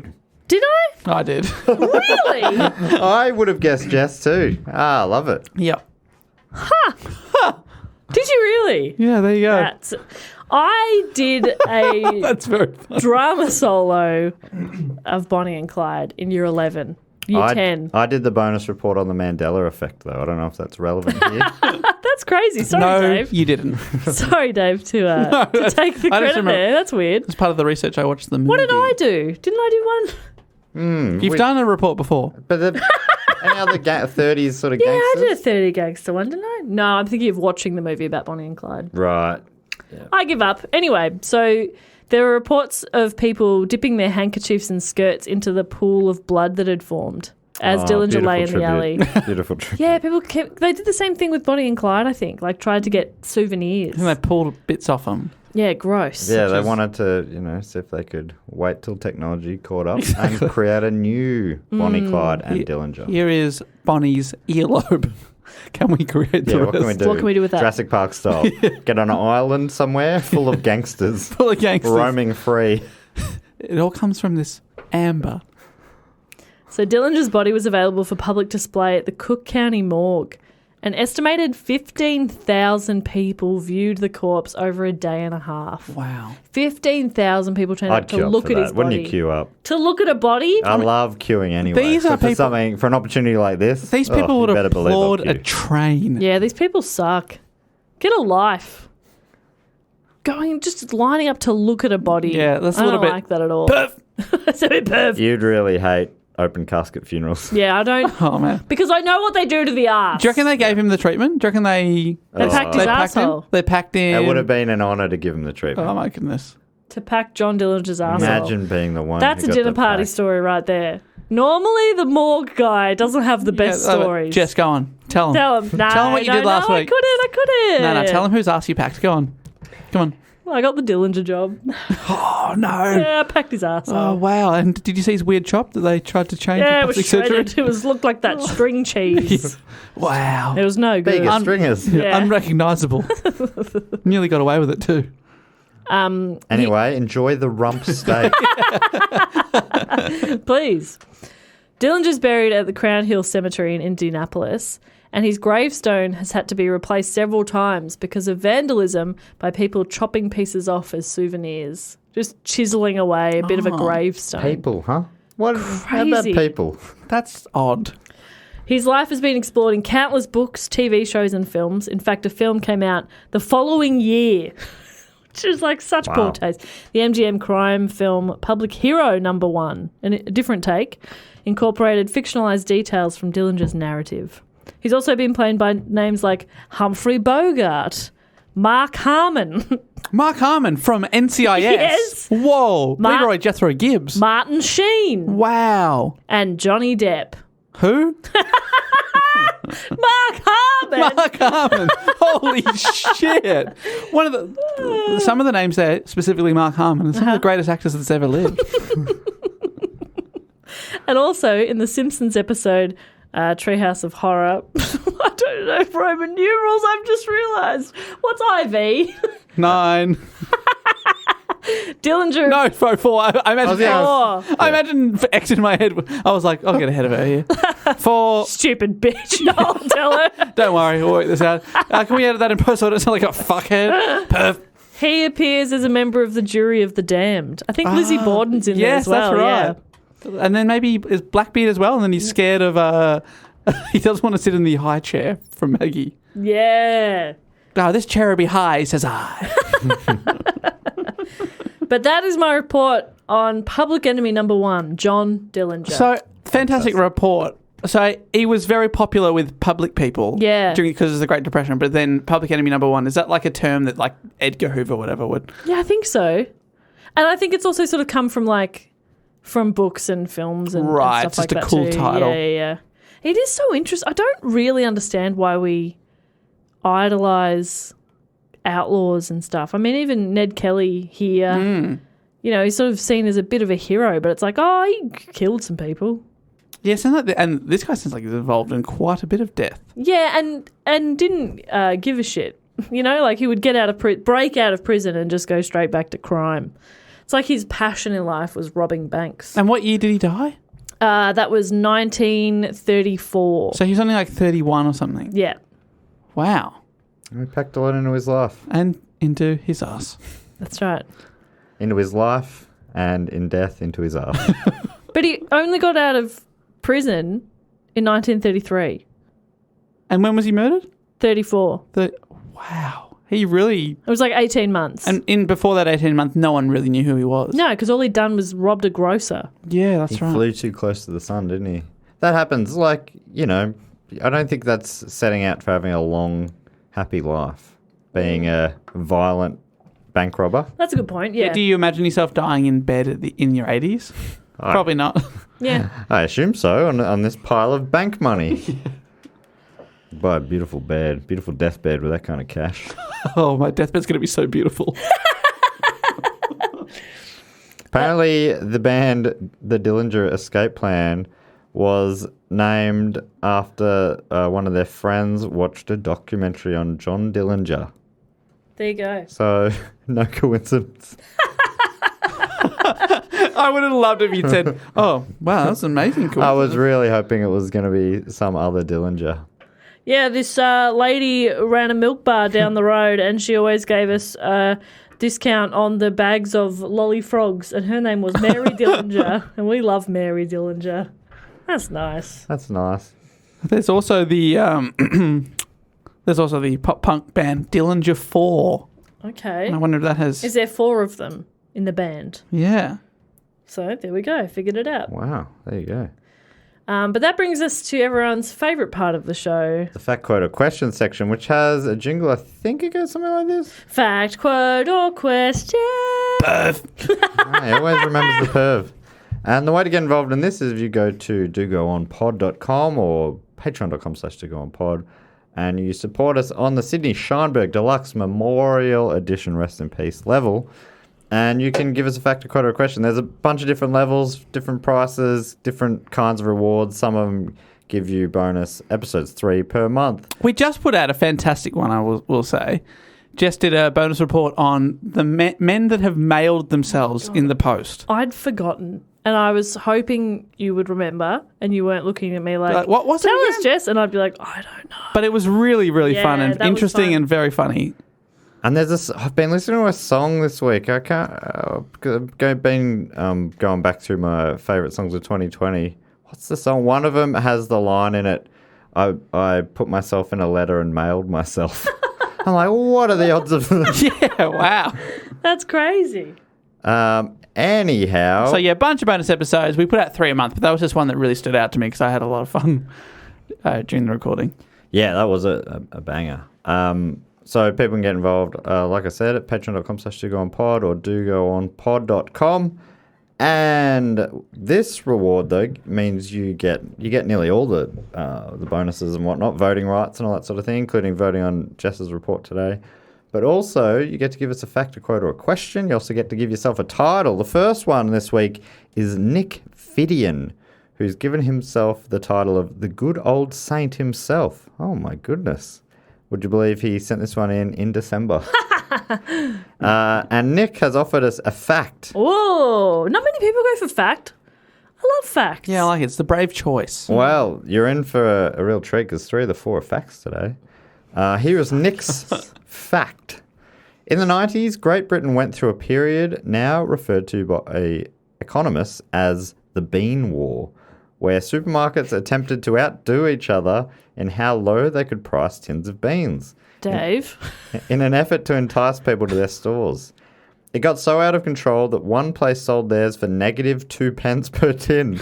At one point, no one could go any lower, and the prices began to return to normal. And Britain made it through the Bean War in one Thank piece. goodness. That's great. I've looked into it before because people have suggested I do it as a report, but I just don't think there's not quite enough info. Maybe a bonus. Yeah, maybe. The Bean War. That That's sounds so great. funny. I feel like Nick has just done a very mini report I think there. that's probably the most interesting bit. Thanks so much, Nick. That's great. Love a it great fact. very much. This next one comes from Graham Gadsda. And he has given himself the title of Supreme Commander of the Michigan Anti-Ohio Army. What? Well, he's actually written Annette Ohio Army, so I don't know. I misread that, but I might have misread it correctly, if you know what I mean. It's either the Michigan Anti-Ohio Army or, as written, the Michigan Annette Ohio Army. Yeah, it's probably anti. Do Michigan and Ohio have beef? Apparently so. Yeah, well, there you go. So Graham has given us a fact. Here it is. Hi-ho, mates. The great state of Michigan went to war. Okay, I think Here it's we go. anti. I think this is going to answer our question. The great state of Michigan went to war with Ohio in 1835 over the Toledo Strip in what is called the Toledo War. President Jackson at the time sided with Ohio because of its political power, but he later did the Trial of Tears, so he sucks. Okay, I don't know what that means, but there's a lot in this. I'm loving this. Trial of Tears. Okay. Have you heard of that? The Trial No. of Tears? No, but I want to I think hear he was a about bit it. of a loose unit, though, Andrew Right. Jackson. He's on the $10 note or one of those notes. He's the one who looks like Wayne Hope, isn't he? Anyway. His hair is pretty amazing. Like Yeah. Sort of got the devil's peak. Oh, fantastic. My favourite kind of peak. Absolutely. If you're going to have a peak. Dante, number Yes, 2. yes. Rounding out the 3, of course, is Brett Peake, Saints player Thank goodness there is one. in the 2000s, played for Fremantle as well. Anyway, Graham goes on. Ohio ended up getting the Toledo Strip, but the then territory Michigan ended up getting the Upper Peninsula, which, while being extremely larger than the Toledo Strip, is rich in copper and other ores. Cop that, Ohio, you fucks. He says the lower peninsula of Michigan looks like a mitten, and the upper looks like a fox head. Oh, cool. It's funny that I think the states are fighting over territory Yeah. up until still the mid 1800s, and maybe beyond that. That's the most recent that I know of, Yeah. and only. Thank you so much, Graham. Wow, the 2 facts have been banging so far. This one, no pressure. Daniel Headley has written a question. He's called himself resident dickhead of the pod. Well, excuse How dare you come for my you. title? I cannot believe the cheek of this man. Daniel writes, do any of you have any connection to famous or people from past or present? And then I think he's done what we always like here. He's answered his own question, but I'll take your answers first. Any connection to famous people from past or present? Yes. Jess, I know you've got a good one. Yeah, I'm related to one of the Prime Ministers of Australia during the Great Depression. The Great Depression actually hit the day after he was sworn in, James Scullin. So Is that like... He's is known that, as the unluckiest prime minister or something, isn't he? is it a coincidence or did he fuck something up? he Worldwide. Like he just pulled a plug. And they everyone went, was oh, like, God, not that one. Jimmy! He was actually holidaying at Wall Street at the time. Yeah, it's That's hard. a good one. It is hard to top that. I wish He's you hadn't gone first. My great uncle, Prime Minister, and now actually, I think didn't we talked about it recently, or I saw something about him. He was somehow responsible for the ABC, not responsible, but like Oh, yes. He was in charge when it, the whatever needed to go through Parliament. went through to form the ABC, the bill or whatever. which I now work for. So I have him to thank for my job. That's- Nepotism at its finest. You got to do a Ridiculous. report on him one day, even a bonus. But I don't understand politics. Hey, I mean, So just it'll read just a be biog. words. Yeah. All right, I'll do it. A biog? A biog. biog. Do a biog. He's not even the most interesting prime minister, but I'll do it. Well, we've already knocked off Harold. Yeah, that was an interesting one, mean- though. He went missing. Yeah. Probably still out there.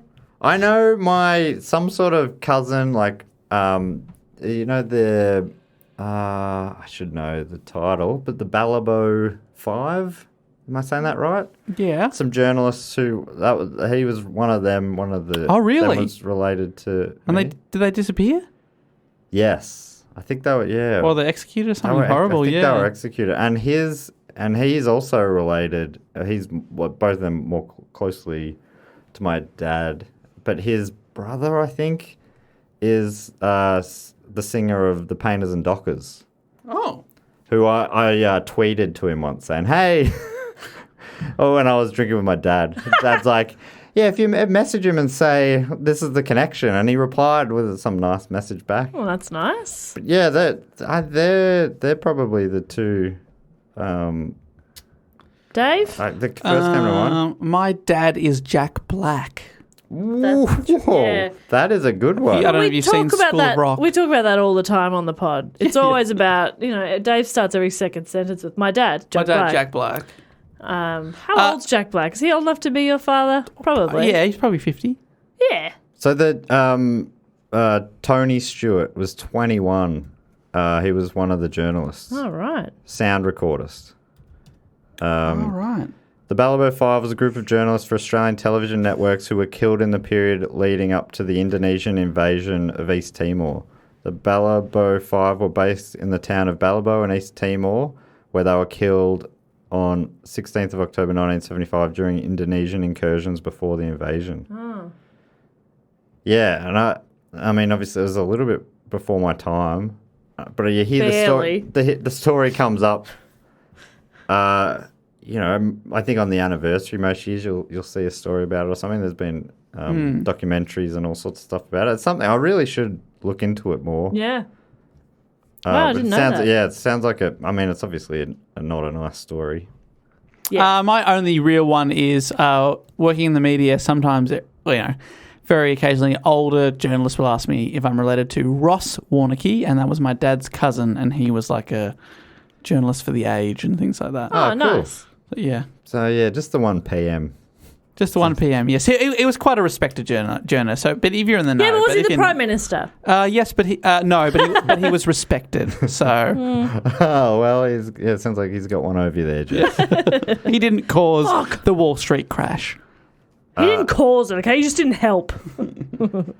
Thank you so much for that question, Daniel. Daniel writes, I was told once that Roger Daltrey from The Who is my dad's second cousin. Whoa. No idea if it's true, but I'll take it. Or slightly less interesting, my great-great-great-great-great-grandfather was William Headley, a locomotive pioneer whose fame was stolen by Stephenson of Stephenson's rocket fame. He created Puffing Billy, the original one back in the 1800s. He says, Patreon mini report, maybe. Anyway, hooroo and Happy New Year. It wasn't until late that I realised that Daniel is obviously Australian. The Puffing Billy... Oh, yeah. And then the hooroo sign off. I've sold Ross Warneke short here. He for many years Warneke wrote a column in the Age television Green Guide, but he also often acted as substitute on Neil Mitchell's morning program on 3AW. Oh, there you go. So there's a shock jock as well. I definitely the name rings a bell. And was that? If I look at him, he looks a bit, I don't know if you remember what my dad looks like, especially when he was younger. He looks like my dad. Oh, yep. Which is interesting. But I think he died in 2006. There you go. So That's a good question, Daniel. Thanks for. I mean, I don't know if we gave the most interesting answers. I'm interested in fucking Dave. Prime Minister. Yeah, okay. that's a great one. Well, what do you people want from I me? mean, we would have liked a good Prime Minister, for Yeah, example. fair. Like you a mean- Menzies or something. Well, But yeah, right. Gough Whitlam. yeah, fine. That's my dad. My dad's Gough Whitlam. My dad is Gough. No, it is so amazing that you're related to a PM. Yeah, I know. And look at what we have to show for So it. you're bloody old money over here. Yeah. Moneybags Perkins, they call us. I should say I also have a second cousin who was on a few seasons back of The Block. Oh, my brother was on the block. Your brother was on the block? Yeah, he was one of the builders. Oh, that's pretty good too. That's pretty good. My friend Flanagan, who listens to this show, was a builder on there as well. I wonder if they know each Wonder other. if they know each other. Bloody hell. Hey, Flano. You know Mick? And stand-up comedian Andy Saunders was on He was. last season. I wonder if they know my uncle Scott Cam. Does He any hosts of the this? show. Yeah, I was going to say, none of this has made any sense. It's funny that question led to a lot of Australian stuff. Yeah. Who are you related to? Oh, this will get the international Here we go. listeners excited. Bono. Billy Connolly. Fuck, that would be great. So good. Well, King James the First was obviously Oh, a Stuart. shut up. I imagine he wasn't a good guy though, right? I don't want to claim Barely any kings are. Yeah, it's difficult to be a king and be, Yeah. nice. The final one comes from Miguel Acosta, who's given himself the title of Junior Assistant Amateur Primatologist to Matt Stewart. A very important Very role. important role. Very important Maybe role. one day you can be senior assistant primatologist Senior, junior. if you keep working. So this is the final one for today, and it's another fact. It's a longish one. Let me have a crack here. The cryptid known as chupacabras is rumored to exist throughout all of Latin America, but the origins of the legend come from Puerto Rico during our time under Spanish rule. The legend of the blood-sucking, goat-draining creature spread as Spaniards migrated from Puerto Rico to other parts of Latin America. The main difference between the general Latin American chupacabras and the Puerto Rican chupacabras is that while the Latin American one is described as appearing more dog-like or coyote-like in nature, the Puerto Rican one is described as being reptilian, as Puerto Rico is mainly rainforest, swamp, beach, and desert, and has no native dog-like creatures. I think the chupacabras would make for an amazing ep, even though I don't think I've put it in the hat, though I definitely will. Funny, as I'm reading this, Miguel, I'm like, I've almost done this a few times to put up for the vote. I don't need to now. You've just explained it. Thank you so much, Miguel. I said, P.S. I'm a history major working on my thesis, and not only have I cited Do Go On a few times, I introduced your pod to my supervising professor, and he said you three are the most talented amateur historical investigators he's ever witnessed. Oh my! Really? Can we get that written down? Well, I do. I mean, I'm reading Like it. on like some sort of paper with like a university seal. That would be good. But I mean, he's not done. He says so. He's Oh no, it's going to go downhill from here. Yeah. he's called us that. The most talented amateur historical investigators he's ever witnessed. Meanwhile, he called my last investigation passable. Oh, Miguel. Miguel, just be more like us. Exactly, wing it. He said, love you guys. Sorry for the long message. Keep up the good work. Thank you so much, Miguel. What a great crop Thanks, Miguel. So of nice. facts. Fact, quote, question, and compliment. Yeah. Love. Oh, let's change Yeah, it. that's Matt, can that be a Fact, fourth option? question or compliment. Yeah, I think people can just put a compliment in if they just call it a fact though, or Yeah. a quote. Call it a quote. Quote yourself, Yeah, quote complimenting yourself. us. You guys That is acceptable. are so hot. Quote me. 2021. Thanks so much for those guys, and like we said, get involved at those websites I mentioned. The other thing we like to do on another level of is we give a shout out. Jess normally comes up with a little game for us to play for each name. What are you thinking today? We could either name their gang or what the press call them, like Public Enemy number 1. Oh yeah, I like that. That's better than I was going to say what public enemy number they are, like number 7. I think this is good. Yeah, so it's something number 1. Public something number 1. Okay. Oh, okay, Yeah. that's good. That's good. I've got one. I'm ready. All right, well. Wait, don't just give it to you. Gotta pick the right name because you Yeah. can't just assign it before saying Okay, the yeah, name. okay, I've got it. Okay, here we go. First up, from Dublin in Ireland, it is Siobhan Lavelle. Oh, great name, Siobhan. Jess, have you got one? I do, but not for Siobhan. Public. I nearly went toilet. That was mine. Sorry. And it suits the next name better. Sorry, no, I wasn't. I was saying that was what, because Matt was setting me up for whatever comes into And your mind. you said, oh, I was almost going to say this fucking stupid thing. Imagine if I did. Well, I gotta- I'd want to die if gonna- that was what I I'll thought. tell Siobhan she's the public toilet number 1. No.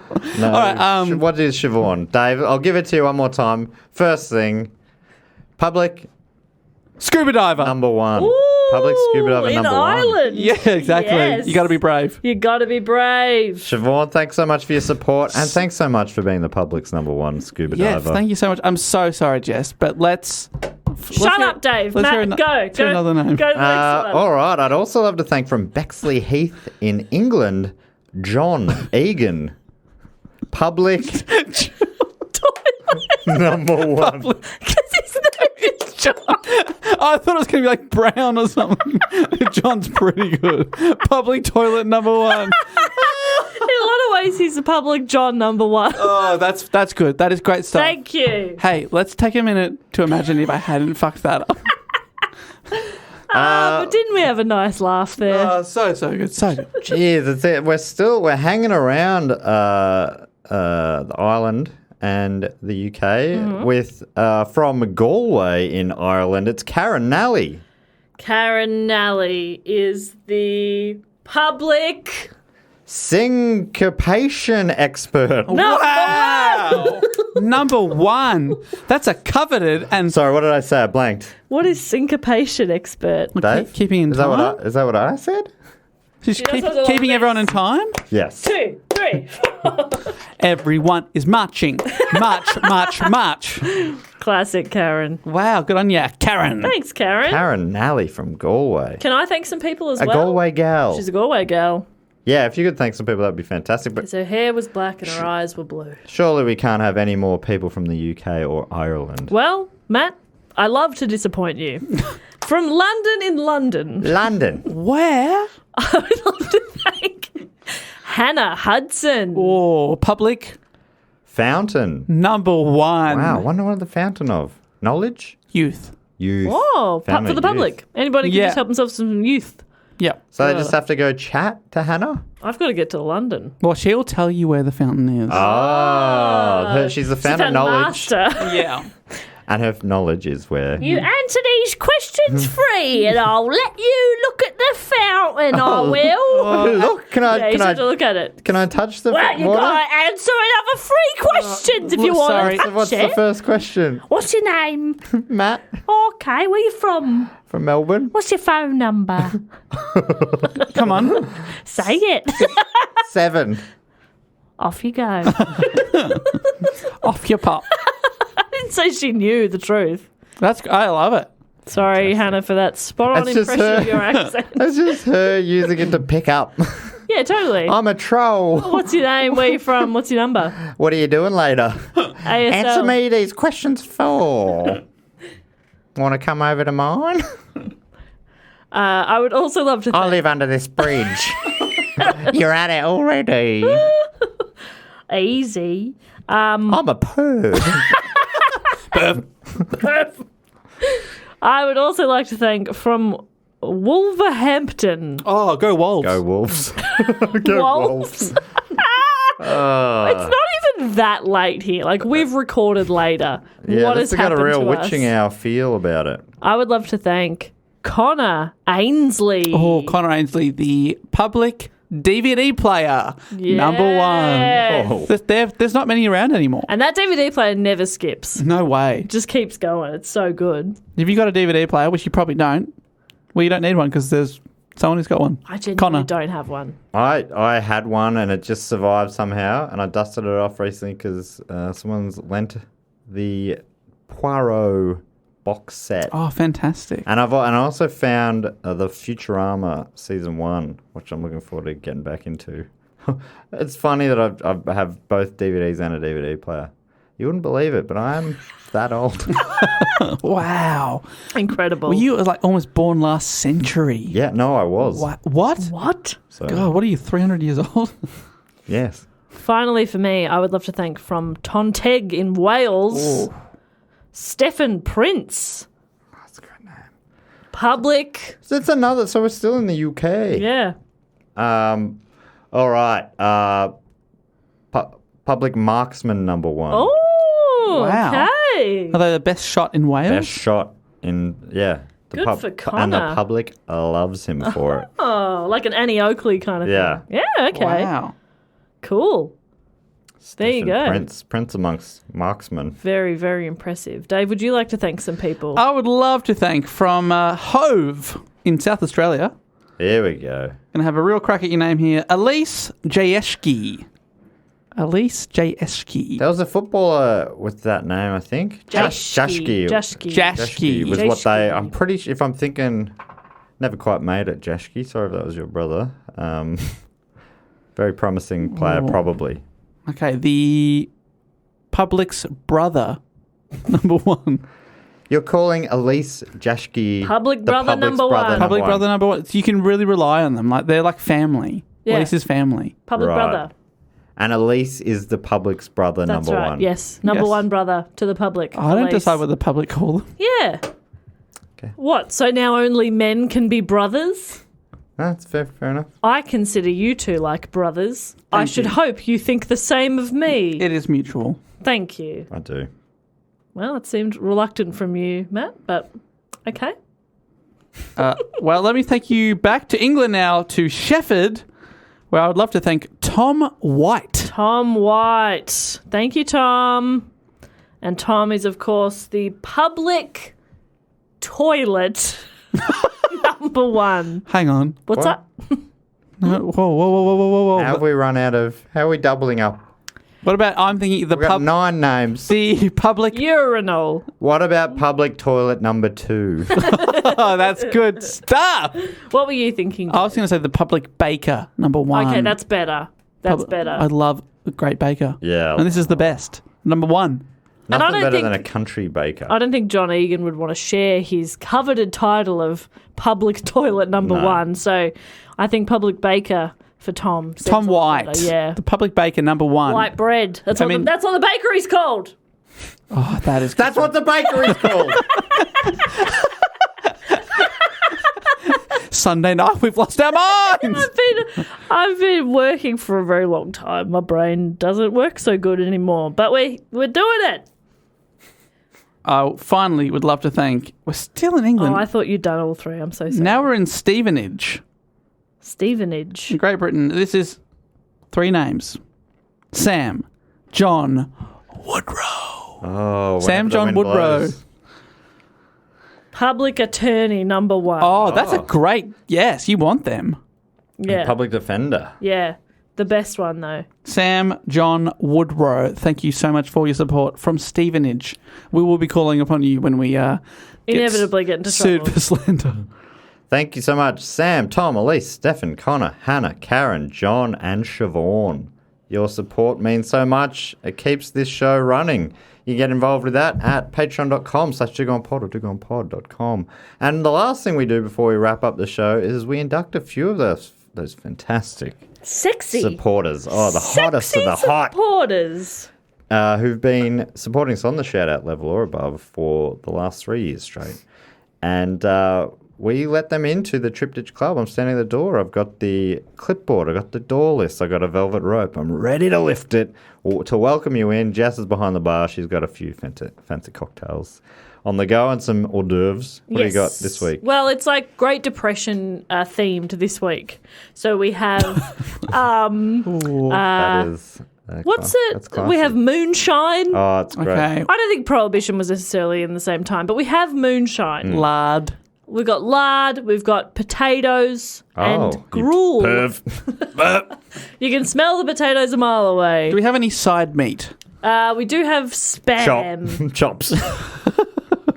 And Devon cheese stringers. government cheese. Government cheese stringers. Government Oh, yeah. cheese.